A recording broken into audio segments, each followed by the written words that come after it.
አሰላም አለይኩም ወራህመቱላሂ ወበረካቱ። ሕይወትህን ተደሰትባት የመጽሐፉ አርዕስት ነው።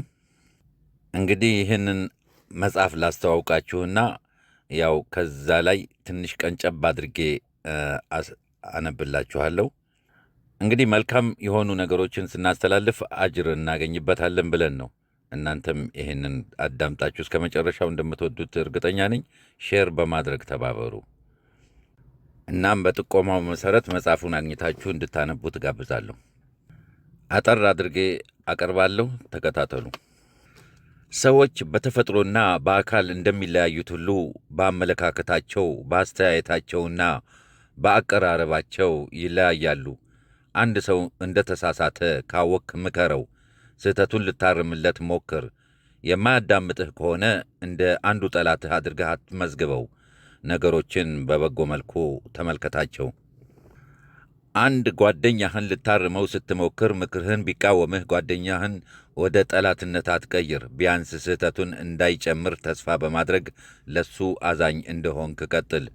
ከመጥፎም የባሰ መጥፎ አለ ይባላል። ሰዎችን በደግነት ከቀረብካቸው ትንሹም ሆነ ትልቁ ስህተታቸው አያስቆጣህም፣ በደስታ ትኖራለህ። አይሻ ረዲየላሁ ዐንሃ ስትናገር ነቢዩ ሰለላሁ ዐለይሂ ወሰለም በግል ጉዳያቸው የበደላቸውን ሰው ለመበቀል አስበው አያውቁም። ሴትንም ሆነ አገልጋይን በእጃቸው መጥተው አያውቁም፣ በአላህ መንገድ ላይ ሲዋጉ ካልሆነ በቀር። እሳቸውን በግል የበደሏቸውን ሰዎች ተበቅለው አያውቁም፣ የአላህ ትእዛዝ ሲጣስ ካላዩ በስተቀር ብላለች። ሙስሊም በዘገቡት። ነቢዩ ሰለላሁ ዐለይሂ ወሰለም ይቆጡ እንደነበር ጥርጥር የለውም። ሆኖም ቁጣቸው ለአላህ ነበር፣ ለራሳቸው ሲሉ አይቆጡም። የሁለቱን ልዩነት መረዳት ይቻል ዘንድ ቀጣዩን ምሳሌ እንመልከት። ትንሹ ልጅህ አንድ ቀን ጠዋት ላይ መጥቶ ለትምህርት ቤት 2 ብር ስጠኝ ብሎ ቦርሳህን ስትከፍት መቶ ብር ብቻ ነው ያለህ። ይህ 100 ብር ነው፣ ዘርዝረህ 2 ብር ብቻ ውሰድና ሌላውን መልስ ብለህ ሰጠኸው። መልሱን ይዞ እንዲመጣ ደጋግመህ አሳሰብከው።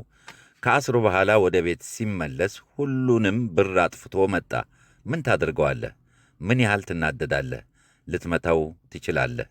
ከዚህ በኋላ ሳንቲም የሚባል ላትሰጠውም ልትወስን ትችላለህ። በሌላ ቀን ከአስር በኋላ ወደ ቤት ስትመጣ የአስሩ ሰላት መስገዱን ትቶ ጌም ሲጫወት ደረስክ። ባለፈው የተናደድከውን ያህል ነው አሁን የምትናደደው። የመጀመሪያው ቁጣህ እየጠነከረ እንደሚሆን አስባለሁ።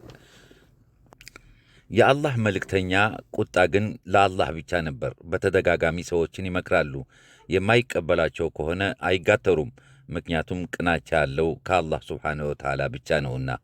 ነቢዩ ሰለላሁ ዐለይሂ ወሰለም ተቡክ ደርሰዋል። ሶርያ ድንበር ሮማውያን ኤምፓየር አጠገብ ለደህያ አልከልቢ ደብዳቤ አስይዘው ወደ ቀይሰር ላኩት። ቀይሰር ደብዳቤውን አንብቦ እንደጨረሰ ቀሳውስቶችንና የንጉሣዊ ቤተሰብ አባላትን ጠራና በሩን ዘግቶ እንደምታውቁት ይህ ሰው መጥቷል፣ ከቀጣዮቹ 3 ነጥቦች በአንዱ እንድስማማም ጠይቆኛል አላቸው።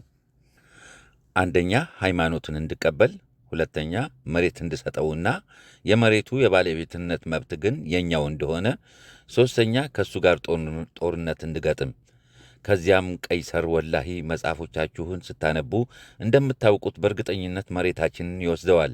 ታዲያ ለምን ሃይማኖቱን አንቀበልም? ወይም ደግሞ ንብረትን እንስጠውና መሬታችንን እናድን አላቸው። ቀሳውስቱ ሃይማኖታችሁን ቀይሩ እንዳላቸው ሲረዱ በቁጣ ጮኹ። ከቁጣቸውና ከመወራጨታቸው የተነሳ ካባቸው ከላያቸው ላይ ወደቀ። ክርስትናን እንድንተው ወይም ከሂጃዝ የመጡ ገጠሬዎች ባሪያ እንድንሆን ነው እየጠየቅከን ያለኸው አሉት። ቀይሰር ደነገጠ። ይህንን አስተያየት በመስጠቱ ራሱን ችግር ውስጥ እንደከተተ ተረዳ። እነዚህ ቀሳውስት በሕዝቡ ዘንድ ትልቅ ተቀባይነት ያላቸው ሰዎች ናቸው። በዚህ ሁኔታ ከወጡ የሮማ ግዛት በሱ ላይ እንደሚያምፁበት ፈራ። ለማረጋጋት በማሰብም ይህን ጥያቄ የጠየቅኳችሁ በእምነታችሁ ላይ ያላችሁን ጥንካሬ ለመፈተሽ ስል ነው አላቸው። ቀይሰር ነቢዩ ሰለላሁ ዐለይሂ ወሰለም ኢየሱስ እንደሚመጡ የተናገረላቸው ነቢይ መሆናቸውን አውቋል። ነገር ግን ግምቱን ሊያረጋግጥ ፈለገ። ታጂብ ከሚባሉ የአረብ ጎሳዎች ውስጥ አንድ ሰው አስጠራ። የክርስትና ሃይማኖት ተከታይ አረቦች ናቸው። ከእናንተ መካከል አረብኛ ቀላጥፎ መናገር የሚችልና ቃላቶችን በደንብ የሚያስታውስ ሰው ፈልግና መሐመድ ለላከልኝ ደብዳቤ መልስ ይዞ ይሄድ አለው። ከታጂብ ጎሳ አባል የሆነው ይህ ሰው ከጎኑ ተኑኽ ከሚባለው ጎሳ አንድ ሰው አመጣለሁ አለ። በኑ ተኑኽም ክርስቲያን አረቦች ናቸው። ቀይሰር ደብዳቤውን ለሰውየው እየሰጠ እንዲህ አለው፣ ይህን ደብዳቤ ለዚህ ሰው ስጥልኝ። ስታናገረው ቀጣዮቹን 3 ነገሮች በደንብ ተመልከት። አንደኛ፣ ለእኔ የጻፈውን ደብዳቤ ይጠቅሳል። ሁለተኛ፣ የእኔን የመልስ ደብዳቤ ሲያነብ ምሽትን ይጠቅሳል። ሦስተኛ፣ ጀርባው ላይ ለየት ያለ ነገር አለው። አልተኑኪ ሶርያን ለቆ ተቡክ ሲደርስ ነቢዩ ሰለላሁ ዐለይሂ ወሰለም ከባልደረቦቻቸው ጋር መሬት ላይ ቁጭ ብለው አገኛቸው። አልተኑኪ መጣና ባልደረባችሁ የት አለ በማለት ጠየቃቸው። ይሄው አሉት። ከፊት ለፊታቸው ቁጭ አለና ደብዳቤውን ሰጣቸው። ነቢዩ ሰለላሁ ዐለይሂ ወሰለም ተቀበሉና ጭናቸው ላይ አስቀመጡት። ከዚያም ከየት ነው የመጣኸው በማለት ጠየቁት። ሰውየውም እኔ የተኑኽ ወንድም ነኝ አላቸው። ነቢዩም መስለም ትፈልጋለህ? አሃዳዊውን እምነት መከተል ትሻለህ? የአባትህን የኢብራሂምን እምነት አሉት። ነቢዩ ሰለላሁ ዐለይሂ ወሰለም ይህ ሰው እንዲሰልም በጣም ጓግተው ነበር። በእርግጥም ይህን የተኑኽ ሰው ከመስለም የሚከለክለው ምንም ነገር አልነበረም፣ ለሕዝቡ ሃይማኖት ካለው ጉጉት በስተቀር። አልተኑኽ በተረጋጋ ድምፅ እኔ የሕዝቤ ሃይማኖት ያለኝ ከሕዝቤ የመጣው መልእክት አድራሽ ነኝ አላቸው። ነቢዩ ሰለላሁ ዐለይሂ ወሰለም ተናደው በእሱ ላይ ችግር ለመፍጠር አልሞከሩም። ሳቁና እንዲህ አሉ፣ የምትወዳቸውን ሰዎች ወደ ሐቁ ጎዳና መምራት አትችልም? አላህ ብቻ ነው የፈለገውን ሰው መምራት የሚችለው።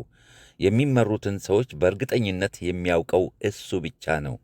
ከዚያም በተረጋጋ ድምፅ የተኑኽ ወንድማችን ሆይ ለኪስራ ደብዳቤ ላኩለት፣ ቀደደው።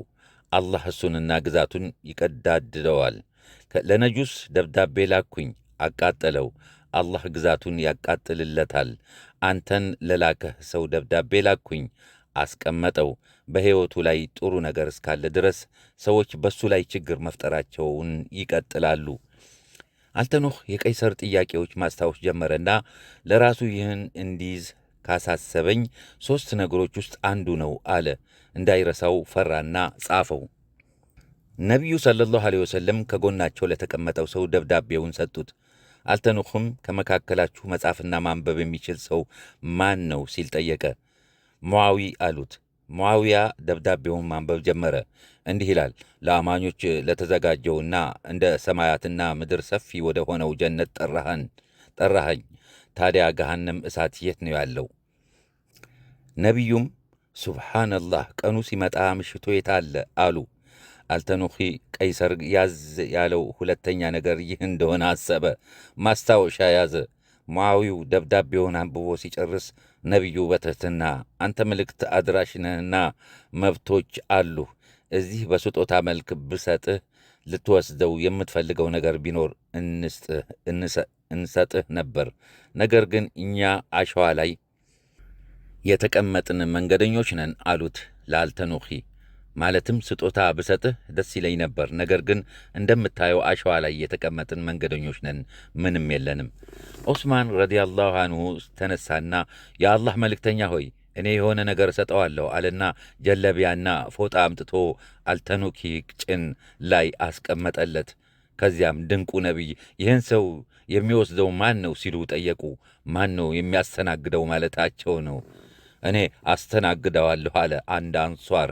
አንሷሩና አልተኑኺ ጉዞ ጀመሩ። አልተኑኺ ቀይሰር የጠየቀውን 3ኛ ነገር አስታወሰ። በነቢዩ ሰለላሁ ዐለይሂ ወሰለም ጀርባ ላይ ማህተም ስለመኖሩ። ጥቂት እርምጃዎችን እንደተራመደ በድንገት የተኑኽ ወንድማችን አንዴ ና አሉት ነቢዩ ሰለላሁ ዐለይሂ ወሰለም። ፈጠን ፈጠን እያለ መጣና አጠገባቸው ቆመ።